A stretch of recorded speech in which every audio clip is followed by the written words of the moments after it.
Well, friends, today's the day Back to the Future turns 35.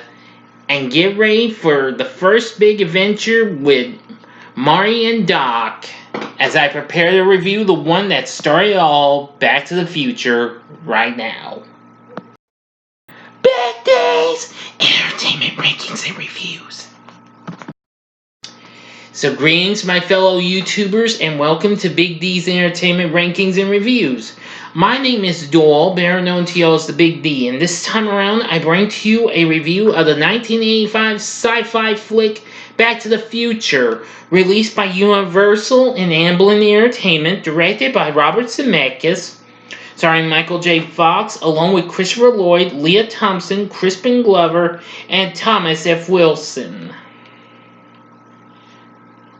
Anyway, now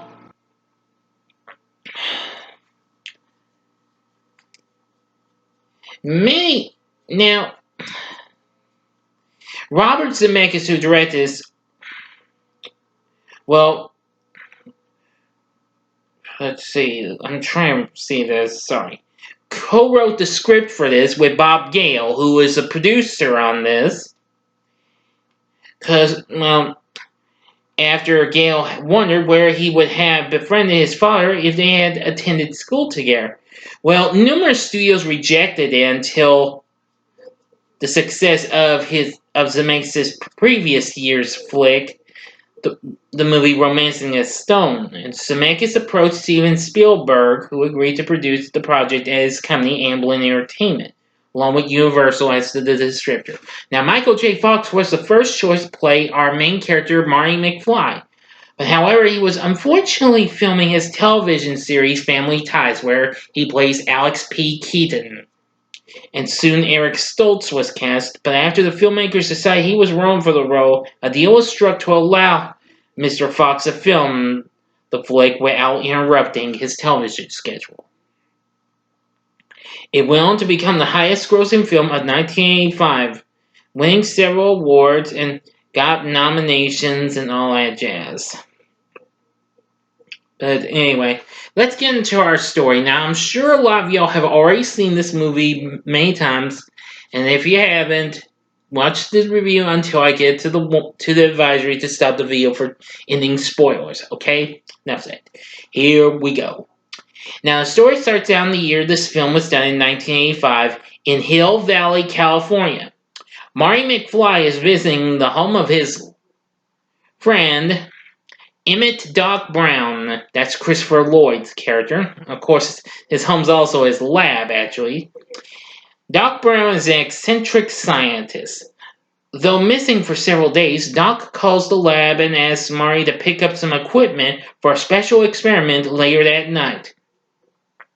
At school, Marty meets his girlfriend, Jennifer Parker, and after being berated by the principal and failing his audition for the Battle of the Bands, he confides in Jennifer about fears of becoming like his parents despite his ambitions. At home, Marty's cowardly father, George, is bullied by his supervisor, Biff Tannen, while his mother, Lorraine, is a depressed alcoholic. Lorraine recalls how she met George when her father hit him with his car, and she subsequently nursed him back to health. So Marty meets Doc at a shopping mall parking lot at 1:16 a.m. on October 26. Now, Doc unveils a time machine built from a modified DeLorean and powered by plutonium obtained from Libyan terrorists, with the promise of building them a nuclear bomb.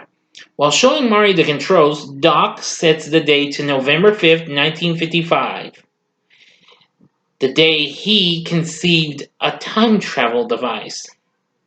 The terrorists arrive unexpectedly and open fire on them, eventually shooting Doc when he surrenders. Marty escapes in the DeLorean and inadvertently activates the time machine in the process. So Marty finds himself transported to November 5th, 1955 without any plutonium to return. He encounters the teenage George, that's Crispin Glover, who the previous year appeared in You guessed it, Friday the 13th, the final chapter. Yep. And discovers that Biff has been bullying him since high school. After Maury saves George from an oncoming car, he is knocked unconscious and awakens to find himself tended to by Lorraine, who becomes infatuated with him. Lorraine is, of course, excuse me, let me let that mistake slide. Leah Thompson, who the following year would appear in another Universal fling, that being the heavily dissed, underrated Howard the Duck. So, sorry, I kind of got carried away like always. Maury tracks down Doc's younger self for help. Doc is unimpressed with Maury's knowledge of the future, but finally believes him when he accurately recounts how Doc invented time travel. With no plutonium, Doc explains that the only power source capable of generating the required 1.21 gigawatts of electricity for the time machine is a bolt of lightning. Maury shows Doc a fundraising flyer from the future that documents an upcoming lightning strike at the town's courthouse.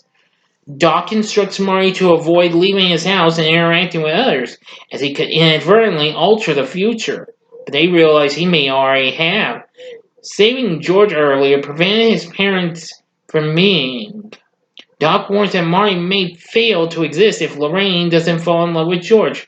Early attempts to introduce his parents fail, and Lorraine's infatuation with Maury only deepens during a confrontation with Biff. And Maury also hides a handwritten note telling Doc about his future. After Lorraine asks Maury to the school dance, Maury devises a plan with George. He will find inappropriate advances on Lorraine, allowing George to step in and rescue her. The plan goes awry when a drunken Biff gets rid of Maury, and his gang locks him in the trunk of the performing band's car. The band frees Maury and drives away Biff's gang. Meanwhile, Biff attempts to force himself onto Lorraine, and an enraged George knocks him out. He wins over Lorraine, who accompanies him to the dance floor. They kiss while Maury performs with the band, restoring his future existence. Yeah, that's one of the cool things I liked about the movie, is Maury rocking out with the guitar at the dance and what have you. That is probably one of my favorite moments from the movie, and stuff like that. That's why Back to the Future is easily one of my favorite movies from 1985. It's actually my top favorite of 85, as a matter of fact. So anyway, I think that's just absolutely a cool thing. Okay, now, to get to the ending, you have 5 seconds to stop this video. Go to the description box below. Advance to the time below to avoid ending spoilers if you've not seen this movie. And if you have seen this movie, continue to go on. Here's 5 seconds where people will have yet to see it. Okay, you've been warned. Well, it's soon about the time for the storm to come up. As it arrives, Maury returns to the clock tower. The young Doc finds the note and tears it up, saying no one should know too much about their own destiny. The lightning strikes, sending Maury back to 1985 moments before his original departure. After watching Doc get shot again, he grieves until Doc sits up and reveals that he wore a bulletproof vest. Hey, how about that, people? Doc had taped Maury's note back together. And soon he takes Maury home and departs the future. Maury awakens the next morning to find that his father is now a successful author full of self-confidence. And his mother is fit and happy. And Biff is now an obsequious, it's hard to pronounce this word, auto valet. As Maury reunites with Jennifer, Doc suddenly appears, well, he reappears anyway, with the DeLorean, insisting that they return with him to aid their future children. The trio boards the DeLorean, which now flies, and travels into the future. And that's the end. Oh, yeah, sorry. Don't mind the fireworks. Some people are getting a head start for Independence Day tomorrow. Anyway, that's it. That's the end of Back to the Future. Now, what did I think of the movie? I'm going to say I absolutely liked it. It's been some time since I last saw it, but I do have some memories of it, especially the dance scene. Yeah, again, rocking with that guitar. Yeah. So, would I recommend Back to the Future? Yeah, most definitely. This is a flick you need to be seeing. If you've already seen it, congrats. Anyway, I loved the story for this. And Alan Silvestri's score for this was real good. Robert Zemeckis' directing was real good. The cast was great. Especially, I love the performances from Michael J. Fox and Christopher Lloyd. Leah Thompson and Crispin Glover, they were good too. So anyway, this really became the start of another big franchise. It went on to put out two sequels. 4 years later, we would get the sequel, Back to the Future Part 2. Then early the following year, we would get Back to the Future Part 3, which reviews will be coming up real soon.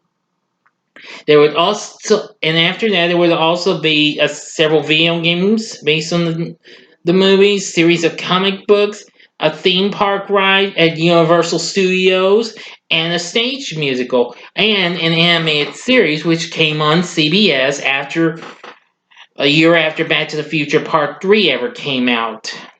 I might save that for a future Saturday morning TV log when I get that back on track, okay? Because I'm kind of taking a break from doing that. So if you've been missing my Saturday morning TV logs, well, please don't get mad. I will get back on those eventually. I don't know when, but I will, promise. So anyway, what did you think of Back to the Future? Tell me what you thought about in the comment section below. If you liked the video, give the like button a little click. And subscribe to my channel as well and be a part of the Big D Nation. And join me again tomorrow when I'll have a special review up. Now, I said I am going to be watching the Star Wars Skywalker saga, but don't worry, I am going to take a little pause in between those and review the just now released Disney Plus flick Hamilton. I will have a review of that up tomorrow night. So anyway, thank you very much for watching. If you liked this video, check out these last couple of vids I did. Well, actually, the heck with it. Make it 3 vids. I can't just be all, Anyway, in the upper left-hand corner is my review of Mighty Morphin Power Rangers, the movie, which I did earlier this week for its 25th anniversary. In the upper right-hand corner is my June pickups and July schedule in case you haven't heard what's coming up on my channel. And in the bottom left hand corner is my recent review of my only Christmas in July contribution, the Disney Plus movie Noel. In the bottom right hand corner is the button you can click to subscribe. Thanks for watching. Until next time, on the Big D saying see ya, and in the words of Doc Brown, see you in the future. Bye now.